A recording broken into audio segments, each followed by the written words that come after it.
warahmatullahi wabarakatuh.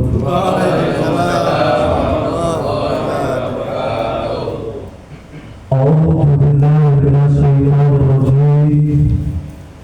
Bismillahirrahmanirrahim. Bismillahirrahmanirrahim. Bismillahi la hawla wa la quwwata illa billahil aliyyil azim. Alhamdulillah, alhamdulillahil hamd, alhamdulillahil aliyyil basir, alhamdulillahil jabbaril qahhar. Asyhadu an la ilaha illallah wahdahu la syarika lahu al-malikul haqqul mubin. Wa asyhadu anna Muhammadan abduhu wa rasuluhu la nabiyya ba'dahu. Shadiqul wa'dil amin. Allahumma salli ala sayyidina wa habibina wa syafi'ina rasul barakah Muhammadin wa ala ali sayyidina Muhammad.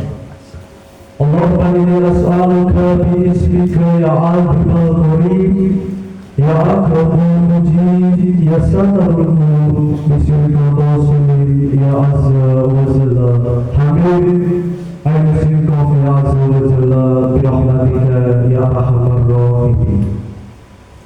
Yahdikumullah, kana Allah, la ilaha illallah, Muhammad Rasulullah, ya sayyidul barakah, ya imamal karamah, amma ba'du.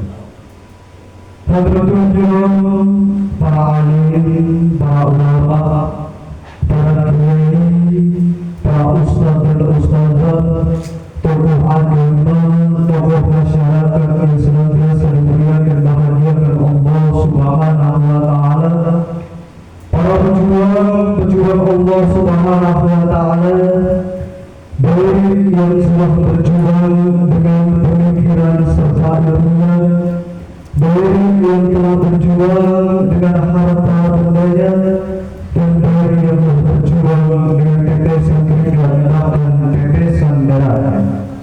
Mudah-mudahan para pejuang-pejuang Allah Subhanahu wa taala dimanapun berada senantiasa diberkahi, dimuliakan dan disukseskan oleh Allah Subhanahu wa taala. Amin Allahumma amin. Hadirin warahmatullahi wabarakatuh, bapak, ibu-ibu, saudara-saudaraku rahimakumullah.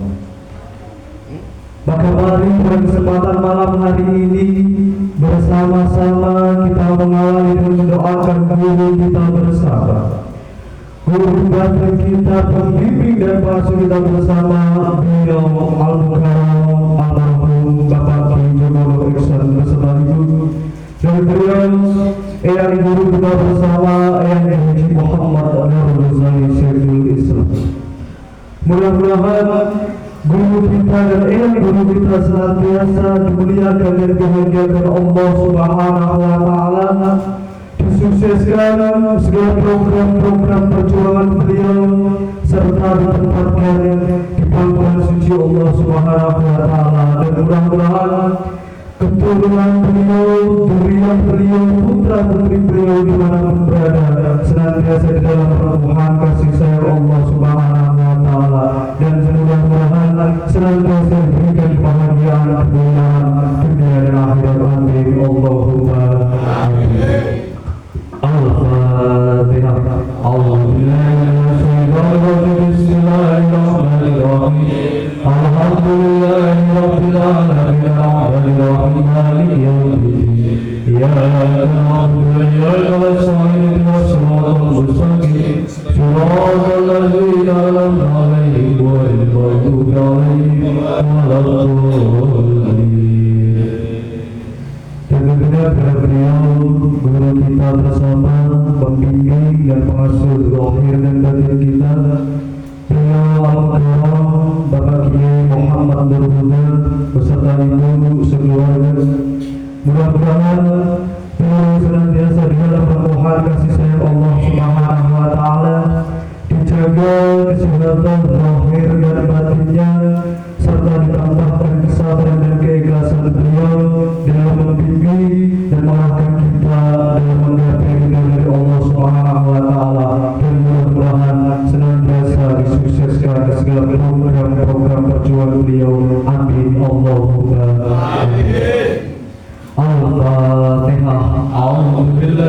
Bismillahirrahmanirrahim. Alhamdulillahirabbil alamin arrahmanirrahim maliki yaumiddin. Iyyaka na'budu wa iyyaka nasta'in ihdinas siratal mustaqim siratal ladzina an'amta 'alaihim ghairil maghdubi 'alaihim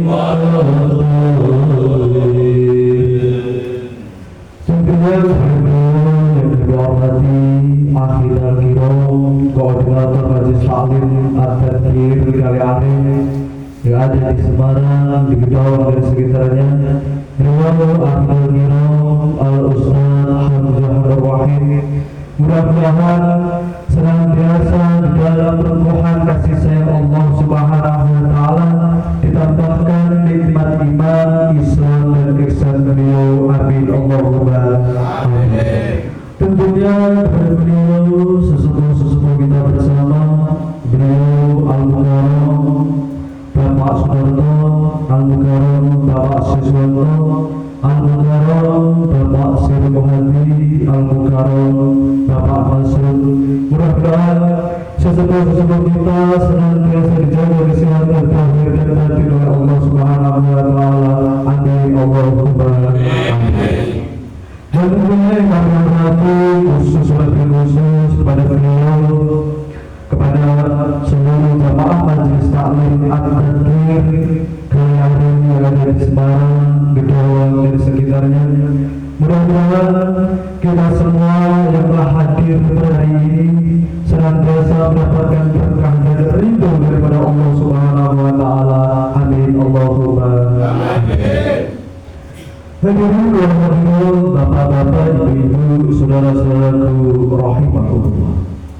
Pertama dan tentunya yang paling utama, marilah kita awali pada pertemuan kita pada kesempatan malam hari ini dengan betul-betul menghaturkan syukur tasyukur kehadirat Allah Subhanahu wa Ta'ala. Detik dan saat ini pada kesempatan malam hari ini tidak henti-hentinya kenikmatan-kenikmatan yang Allah hadirkan dan yang Allah curahkan di dalam kehidupan kita. Dikarenakan banyak kenikmatan-kenikmatan yang Allah berikan, sehingga menjadikan manusia di akhir zaman ini lupa pada Allah Subhanahu wa Ta'ala. Banyaknya kenikmatan yang Allah hadirkan di dalam kehidupan kita, dan kita sebagai umat manusia tidak akan mungkin mampu untuk menghitung segala bentuk kenikmatan-kenikmatan yang Allah hadirkan di dalam kehidupan kita. Ternyata membuat manusia semakin jauh dari Allah Subhanahu wa Ta'ala. Allah Subhanahu wa Ta'ala berfirman, Bismillahirrahmanirrahim. Lam lazidanakum wa la kafartum inna azabina syadid. Tatkala kau bersyukur wahai manusia, maka akan aku tambah nikmat-nikmat darinya. Tetapi apabila kau kufur wahai manusia, sesungguhnya azabku sangatlah pedih. Maka dalam ayat Allah tersebut, ancaman Allah begitu nyata bagi manusia yang tidak mampu bersyukur kepada Allah. Tetapi bagi manusia yang ikhlas dan ridho secara lillah berhubung dengan Allah Subhanahu wa Ta'ala, maka manusia tersebut akan bersyukur kepada Allah dan mendapatkan kenikmatan daripada Allah Subhanahu wa Ta'ala. Maka janji Allah sangat jelas. Barang siapa bersyukur akan ditambahkan kenikmatan di dalam kehidupan. Maka ditambahkan kenikmatan, tidak hanya ditambahkan jumlahnya saja, tetapi ditambahkan kenikmatan bisa berwujud di dalam kualitas daripada nikmat yang Allah hadirkan di dalam kehidupan kita. Sebagaimana contoh tatkala kita menghadapi masalah yang ada di dalam kehidupan kita, di mana Allah Subhanahu wa Ta'ala telah memberi solusi di dalam masalah yang kita hadapi. Tetapi solusi daripada masalah tersebut tidak hanya masalah itu hilang di dalam kehidupan kita, tetapi masalah itu masih ada, tetapi kita diberikan hati yang ikhlas, hati yang luas, hati yang tulus, sehingga kita mampu menghadapi masalah ini dengan sabar, dengan ikhlas, dengan baik dan benar. Hadirin wa hadirin, bapak-bapak, ibu-ibu yang dimuliakan Allah Subhanahu wa taala. Maka mudah-mudahan kita dan keluarga kita betul-betul termasuk dalam golongan orang-orang yang ahli di dalam bersyukur kepada Allah Subhanahu wa taala, di mana syukur tidak hanya di dalam ucapan tapi betul-betul berriwayat di dalam wujud perilaku kita sehari-hari. Amin Allahumma amin. Kedua, salawat serta salam senantiasa kita haturkan kepada junjungan agung Nabi Muhammad sallallahu alaihi wasallam, Nabi yang menjadi kiblat bagi umat muslim di seluruh dunia, Nabi sebagai contoh yang nyata umat muslim di seluruh dunia.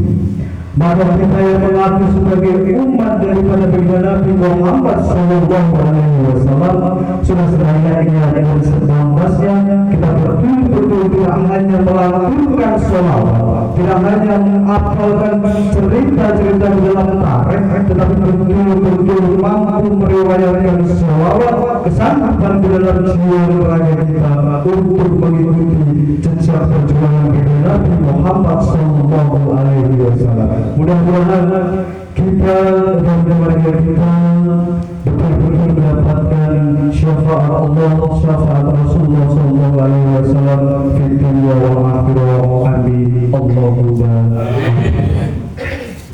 Hadirin wa hadirat, bapak-bapak, ibu-ibu, saudara-saudaraku yang dimuliakan Allah Subhanahu wa taala. Alhamdulillah, alhamdulillah rabbil alamin. Bersama-sama pada kesempatan malam hari ini kembali kita dipertemukan Allah Subhanahu wa taala di dalam acara pengajian rutinitas kita.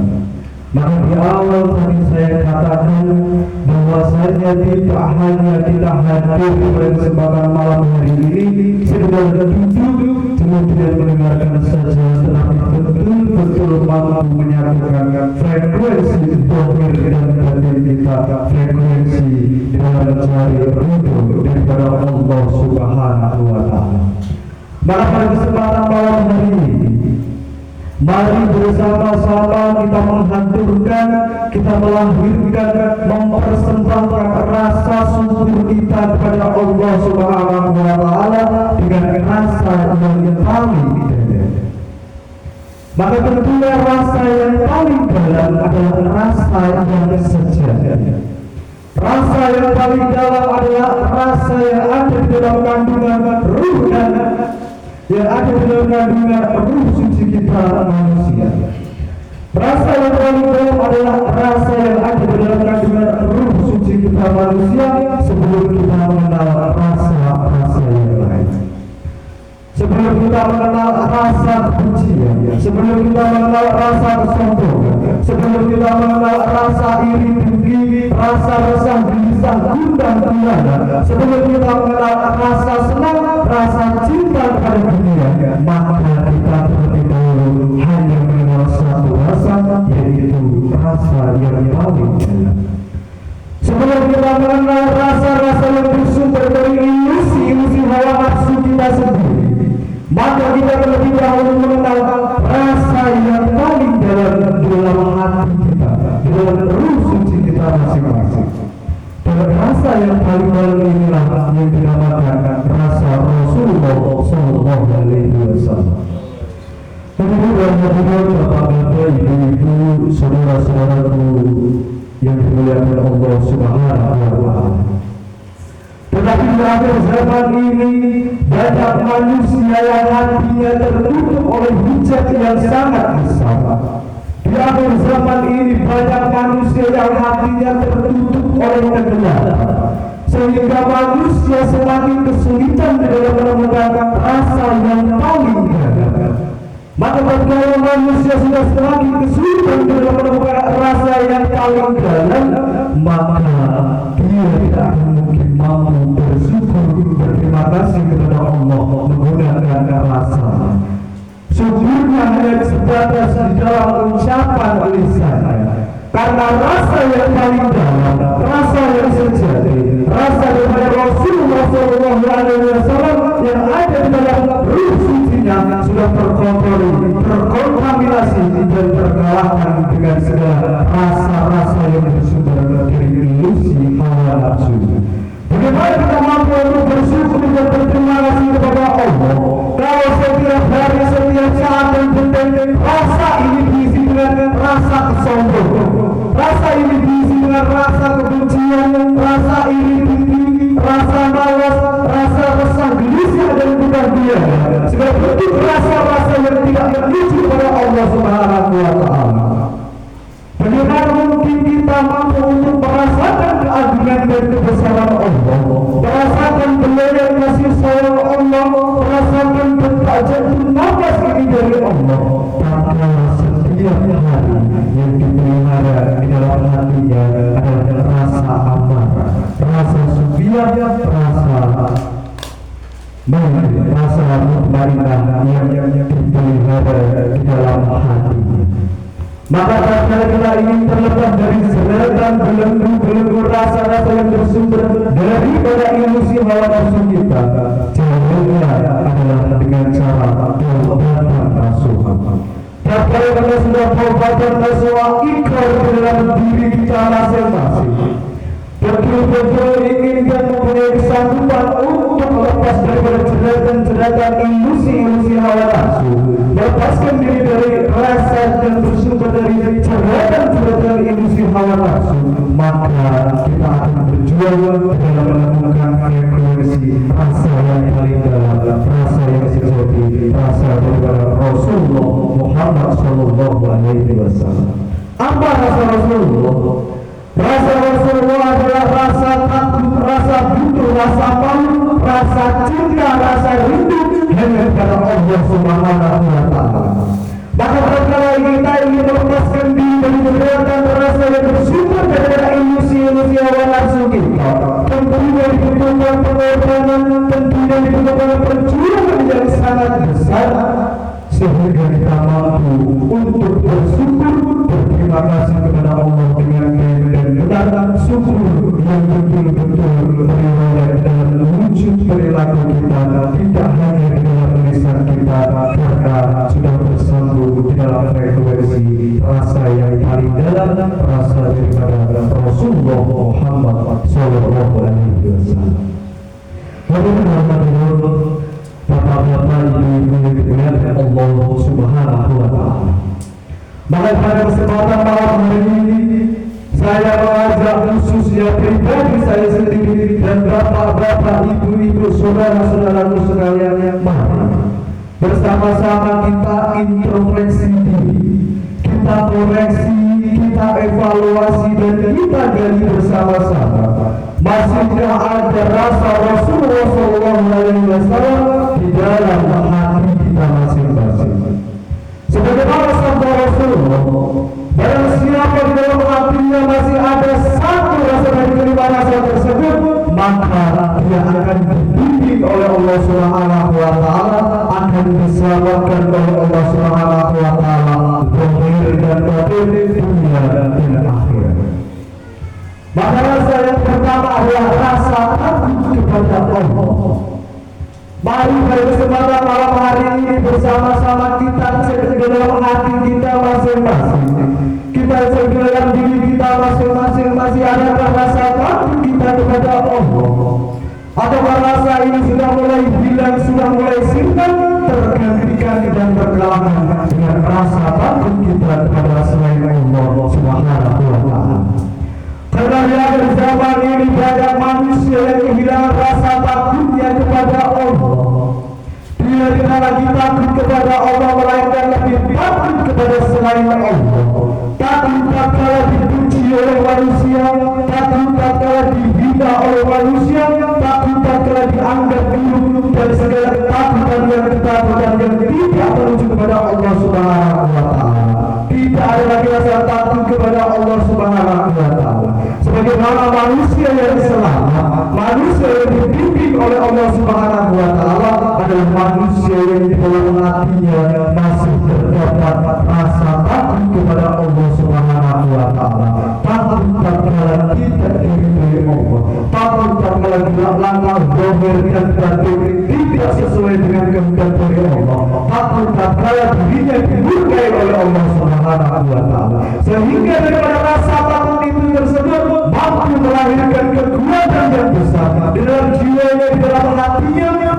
senantiasa patuh kepada Allah Subhanahu wa taala, untuk senantiasa mampu menjalankan perintah, menjauhi apa yang dilarang daripada Allah Subhanahu wa taala. Takutnya kepada Allah berbeda takutnya dari apapun dan siapapun. Dan rasa yang kedua adalah rasa butuh kepada Allah. Maka mari kita cek di dalam hati kita cek di dalam diri kita masing-masing, masih ada rasa butuh kita kepada Allah, ataukah rasa ini sudah mulai hilang dan sirna, digantikan dan dikalahkan dengan rasa butuh kita kepada selain Allah. Maka tatkala di dalam hati kita masih ada rasa butuh kita kepada Allah, tentunya itu semua akan nampak dan dapat kita saksikan di dalam tingkah perilaku, tidak hanya di dalam ucapan saja. Sebagai contoh, tatkala kita sedang disibukkan dengan kegiatan rutinitas dalam kehidupan kita, tatkala kita sedang disibukkan dengan pekerjaan kita, ternyata hadir waktu sholat, Allah memanggil kita di dalam sholat. Mampukah kita membawa jiwa raga kita untuk menunaikan ibadah sholat? Tatkala kita sedang dalam perjalanan, sedang berada di dalam perjalanan, mampukah kita untuk hadir tatkala Allah Subhanahu wa taala memanggil kita di dalam sholat?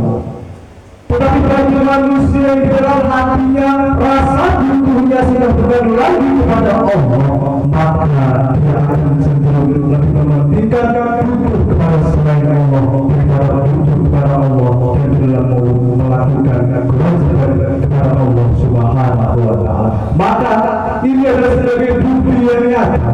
Tatkala kita sedang sibukkan dengan urusan duniawi kita, baik kita dalam bekerja, kita dalam melakukan aktivitas yang kita jalankan setiap hari, tetapi kita seringkali mengabaikan panggilan dari Allah Subhanahu wa taala. Di situ sangat menjadi bukti yang nyata, bukti yang terlihat jelas bahwasanya rasa butuh kita kepada Allah telah dikalahkan dengan rasa butuh kita kepada selain Allah. Kita masih butuh dengan pekerjaan kita masih butuh dengan materi dan harta benda kita masih butuh kepada selain Allah. Tatkala dalam hati manusia itu masih terdapat rasa butuh kepada Allah, maka dia akan senantiasa menjaga kesadaran dirinya bahwasanya segala sesuatu yang dia kerjakan, baik itu bekerja, baik itu dia sedang berada di dalam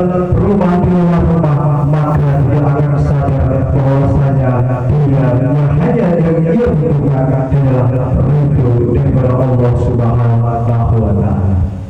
Dan rasa yang ketiga adalah rasa malu kepada Allah. Maka kalau kita cek di dalam hati kita cek di dalam diri kita masing-masing, masih adakah rasa malu kita kepada Allah? Apakah rasa malu itu sudah mulai hilang dan sirna, digantikan dan dikalahkan rasa malu kita kepada selain Allah?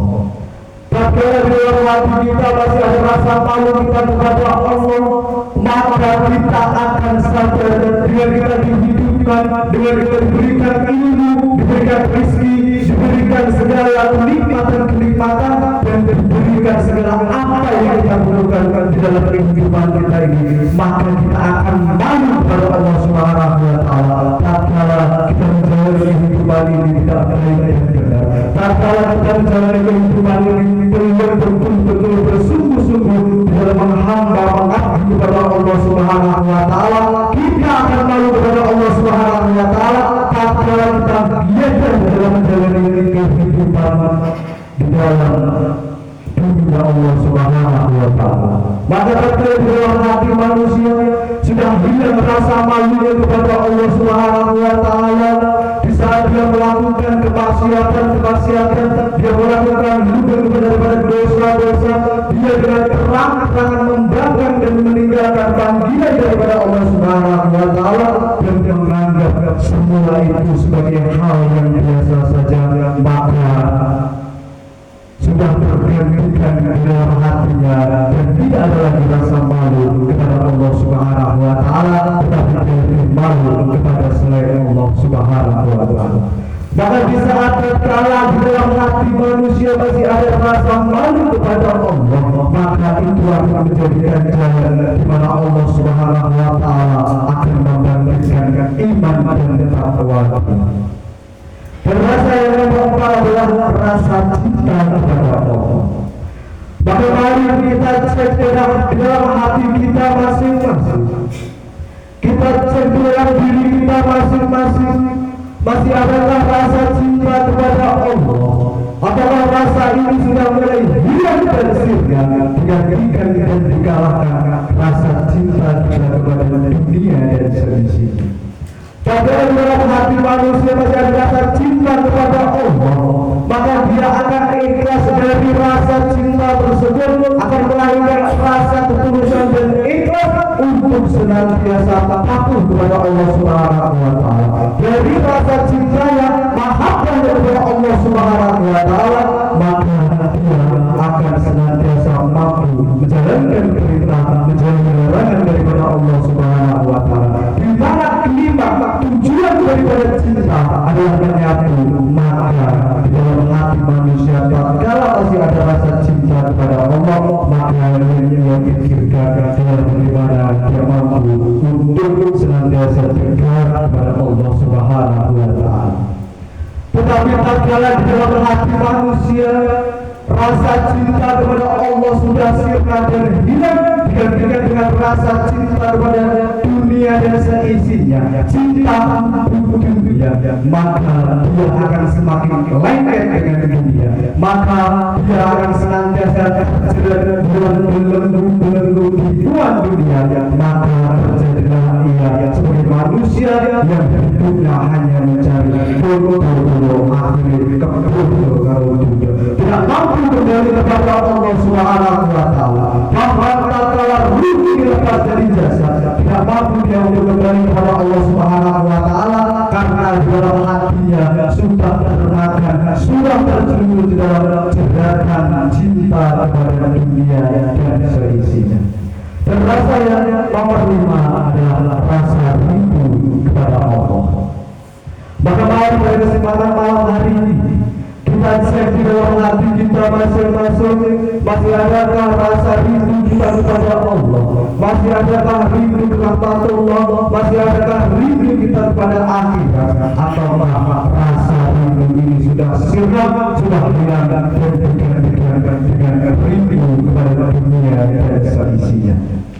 Padahal dalam hati manusia masih terdapat rasa rindu kepada Allah Subhanahu wa Ta'ala, maka dia akan senantiasa berhati-hati dalam menjalankan kehidupan ini, sebagaimana ia merasakan rasa rindu kepada Allah Subhanahu wa Ta'ala. Bahkan tatkala ia masih hidup di dalam dunia ini, rindunya hanyalah tertuju kepada Allah Subhanahu wa Ta'ala. Tetapi tatkala manusia dalam hatinya sudah sirna, sudah hilang, sudah tergantikan dan terkalahkan rasa rindunya kepada Allah Subhanahu wa Ta'ala, maka rindunya ini akan senantiasa menuju kepada dunia dan seisinya. Sebagaimana sifat daripada rindu, yang dimana rindu tak ingin lepas, maka dia tidak mau lepas kepada dunia, bahkan menyusat di dalam belenggu dan kehidupan dunia. Maka tatkala di dalam hati manusia masih ada rasa rindu kepada Allah Subhanahu wa Ta'ala, dari rasa rindunya kepada Allah inilah yang akan melahirkan betul-betul pertolongan daripada Allah Subhanahu wa Ta'ala. Orang yang di dalam hatinya masih ada rindu kepada Allah, maka dia akan menjaga kesadaran di dalam dirinya bahwasanya ia dilahirkan oleh Allah, ia diciptakan oleh Allah, maka dia akan senantiasa berpikir bagaimana caranya ia mampu kembali kepada Allah Subhanahu wa Ta'ala. Maka dari rasa rindu inilah, tatkala di dalam hati manusia masih ada rasa rindu kepada Allah Subhanahu wa Ta'ala, dari rasa rindu inilah yang akan menghantarkan manusia tersebut kembali kepada Allah Subhanahu wa Ta'ala. Hadirin bapak-bapak, ibu-ibu yang dimuliakan Allah Subhanahu wa Ta'ala. Maka inilah rasa yang paling dalam rasa daripada Rasulullah Sallallahu Alaihi Wasallam, di mana Rasulullah Sallallahu Alaihi Wasallam bersabda, barang siapa di dalam hatinya masih ada satu rasa dari kelima rasa tersebut, maka ia akan dibimbing oleh Allah Subhanahu Wa Taala menjadi mukmin sejati, di mana rasa takut, rasa butuh, rasa malu, rasa cinta dan rasa rindu kepada Allah Subhanahu Wa Taala. Wahai bapak-bapak, ibu-ibu yang dimuliakan Allah Subhanahu Wa Taala. Maka di akhir zaman ini banyak manusia yang mulai kesulitan dalam menemukan rasa yang paling dalam. Dikarenakan banyak sekali dosa-dosa di masa lalu yang belum terampuni oleh Allah Subhanahu Wa Taala.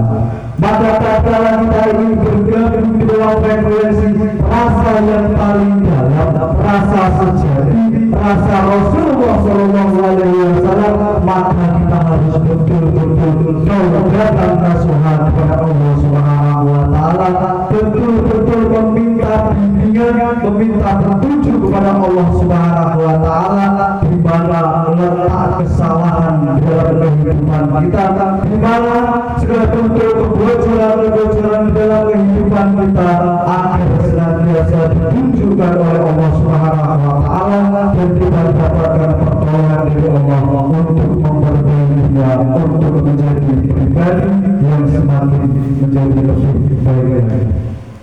Maka karena kita ingin bergabung dengan frekuensi rasa yang paling dalam adalah dengan cara taubat tanpa sunnah.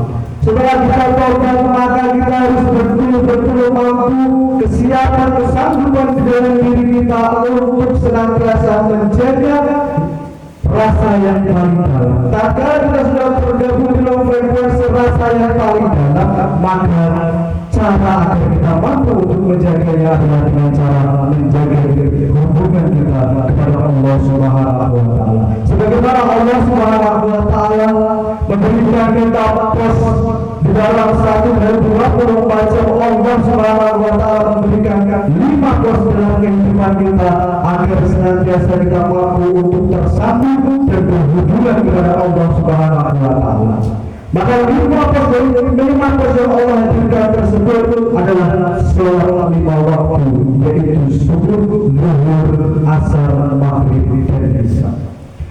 Di mana sholat 5 waktu Allah Subhanahu Wa Taala memberikan kita pos untuk kita singgah, di mana sholat adalah metode yang paling tepat tatkala kita ingin berhubungan kepada Allah Subhanahu Wa Taala, di mana dalam sholat terkandung mutiara rasa yang paling dalam, rasa yang sejati, yaitu rasa Rasulullah Muhammad Sallallahu Alaihi Wasallam.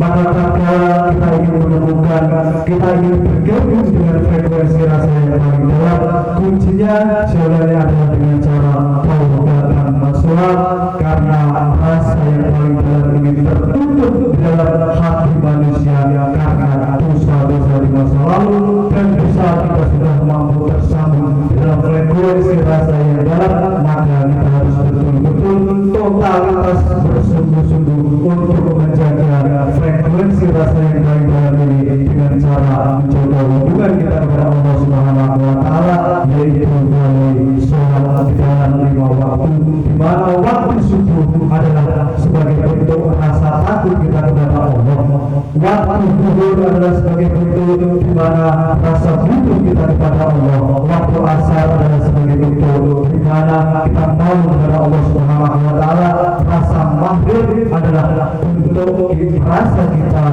rasa kecintaan kita kepada Allah Subhanahu Wa Taala, dan waktu isya adalah sebagai bentuk rasa rindu kita kepada Allah Subhanahu Wa Taala.